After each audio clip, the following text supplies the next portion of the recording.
Coach, you can go back, watch a film, kind of break some things down. One thing I think about is we talk so much about that last touchdown, but the ball placement and the ball tracking from Brennan Thompson on that big touchdown in the second quarter. Yeah. I mean, it's a great job by everybody. I mean, maybe you can kind of take us through all the reps that make that play possible. Yeah, I think that the key point for us when throwing the ball vertically down the field, because we've got real speed on the perimeter, is making sure we're putting a lot of air on the ball to let these guys go run underneath it. And the ball was left just a little bit outside, and Brennan did an unbelievable job, great body control, and tracking it over his shoulder right there, his outside shoulder, to go make the play. So drill it nonstop, talk about putting air on the ball to give our guys a chance to go chase it down and run it down. And it was a great play. 18 games in a row, Mississippi State has started games on offense even before you were here. I mean, why is it that you like to start games on offense when a lot of other teams are always deferring the kickoff? Yeah, for us, especially on Saturday, it was about keeping their offense off the field and dictating how the game was played. You know, I wanted our guys out there first offensively, create juice, momentum, be able to put a drive together. We've been able to do that 2 weeks in a row. We have not sustained the way we need to, but that was the thought behind that. Robbie? Coach, we asked about Will Whitson the other night. You had a couple of days now. Do you have an update on his status? Yeah, just an update on Will and Blake. Both those guys are down for the season, so won't get either one of them back. Incredible opportunity for our next guys in, but not going to have either one of those guys the rest of the year. Like Steve, right? Yeah. Yes. Alan? We didn't mean to scare you. Yeah. Coach, you Which talked a little bit one? last week about trying to refocus after a win, after celebration. Was it a little bit different this time around after the emotion on Saturday night? You know, the emotion that was very, very real, the way we won the game, just the atmosphere and the energy, again, was so special. You know, it did. On Sunday, you could feel it just taking longer. Again, as we get in the building this morning, man, it is business as usual. And we've got to do an incredible job of creating great focus on getting better. There's stuff all over the tape where we have the ability to play better. We're going to have to play better moving forward, and that's the focus. So I think our older guys understand that, and man, you got to respect the game. You got to prepare the right way if you want to go play the right way. Daniel? Coaches talk about getting better from game 1 to game 2. What did you see last week from your team, the improvement that it took to get that big win on Saturday? Yeah, I saw offensively just the penalties cleaning up in a huge way and then taking great care of the football. I think the best thing defensively, obviously the way we played in the first half, but then the way we played on third down situationally after not playing great the first week situationally, those were where I saw these huge jumps. Defensively, we got to continue to tackle better and be able to sustain in the second half. But offensively, we've got to find a way to make the play, stay out of the 3 and outs. That's a huge piece of it, man, to where we can create a little momentum for our D and play off our D with how well they play. Coach, obviously you faced a pretty good run defense this past weekend, but what do you see from the running game so far this year, and what's got to get better there in your mind? Yeah, there's been multiple things in the run game that has kept us from being explosive and kept us from being where we need to be. And from whether it's run per play, average being over 5 yards a carry, where that's our goal, that's where we want to be. But then also the explosive part, we need chunks in the run game to go do what we want to do, and it has been. It's been something a little different every time. Arizona State did a really good job of heavy in the box. That's what created a bunch of the chunks. And for us, man, the ball me man finish mentality has to continue to get better so that we have the ability to do what we need to do in the run game. And to take you back to that goal line stand, I think it was 3rd and goal. You put Big Diesel in there, and he came up with a big play there. Yeah. Just when you recruited him, obviously size catches your attention, but Sure. when you recruited him, is that the situations that you envisioned for him? Yeah, I knew that he was going to be able to create some value in situations like that, whether it's situationally in short yardage, open field, or having the ability to play inside that heavy package when people get down there and being inside the 3 yard line. So Proud of him continuing to stay the course. Got a ton of work to do, but man, he's worked in a really good way to give himself a chance to have an impact, and awesome to see. Hey, Ed. Coach, you're always talking about, just the next game, you want to have your focus on where you are. Do you find as a coach, is it easier to get your team back in focus after a tough loss or after a crazy win like you just had? I'd rather a crazy win. The challenge is the challenge every week.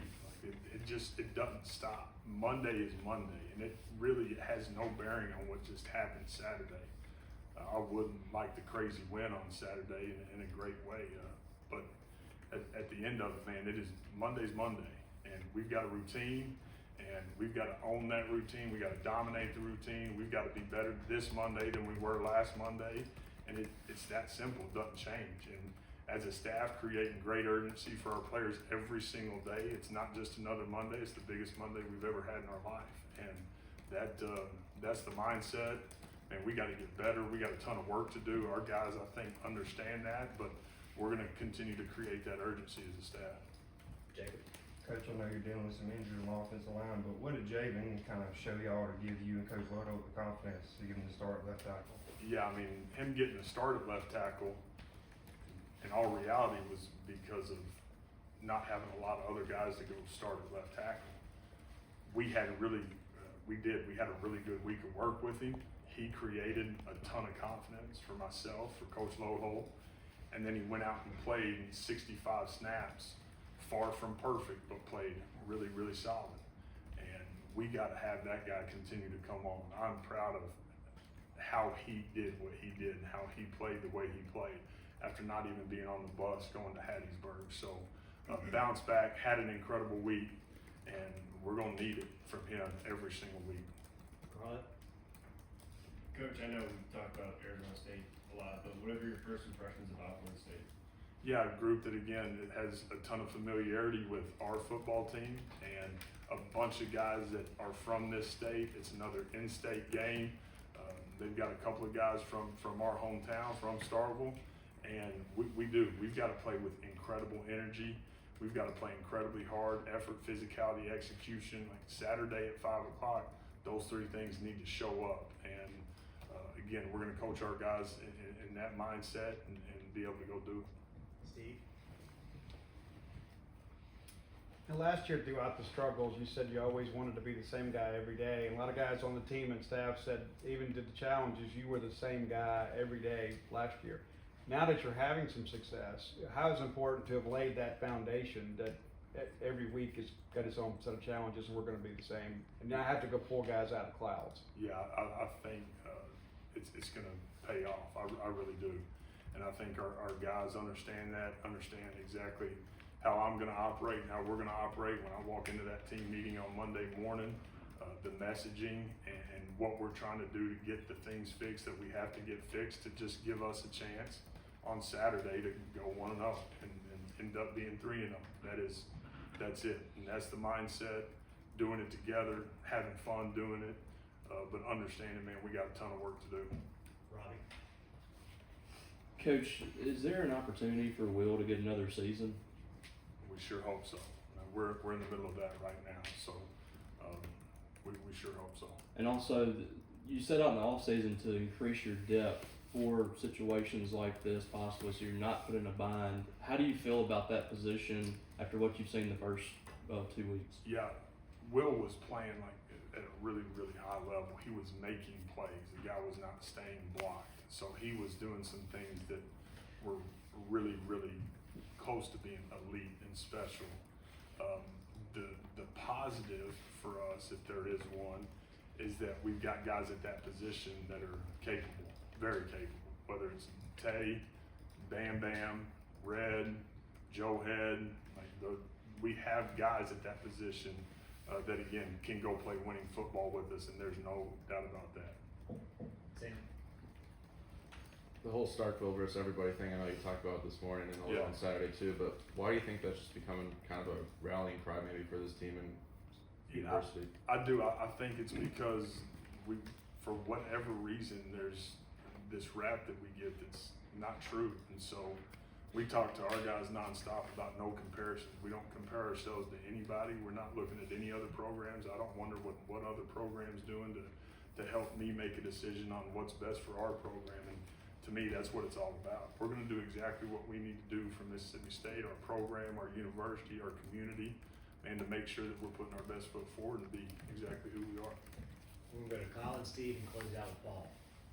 Coach, looking at the offensive side, Anthony Evans had a big game. I know he had a couple drops in the first week. What did you see from him in the week leading up to this game to give him that, or make him that bit much of a part of your game plan? Yeah, he's going to be a huge part of it every week, and he did some great things. The strain and stress for Ant is to continue to play better and play cleaner. Had the really good punt return, but he had a chance to make a couple other big plays. He had the false start.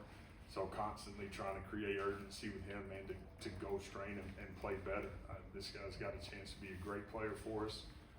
I felt really good about it when we got him. He's gotten better and better. He's more comfortable inside the scheme, and got to continue to get better to get a chance to have a good year.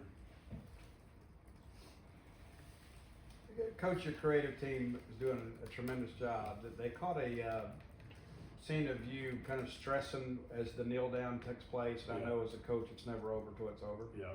But when you come in here, you're always kind of coach. But if you could be Jeff here for a second, after that kneel down, you had a big smile on your face. Yeah. What did that mean for you personally to kind of see your vision kind of come to fruition? Yeah, it was for everybody. The smile was for, man, the fans getting to feel good, our community getting to feel good, our players getting to feel good, and have that sense of accomplishment just in that moment. It was a huge step for us as a program, for things not to go our way in the second half, to bow our neck and have a goal line stand, to have no timeouts and go 5 plays and score a touchdown to win the game, get a pick with Hunt to ice it and then go get in victory. And there's a lot of things that got us to that point, but us finding a way to win the game, that's what that smile was all about. Paul? Coach, you have one of the biggest recruiting groups here this past weekend.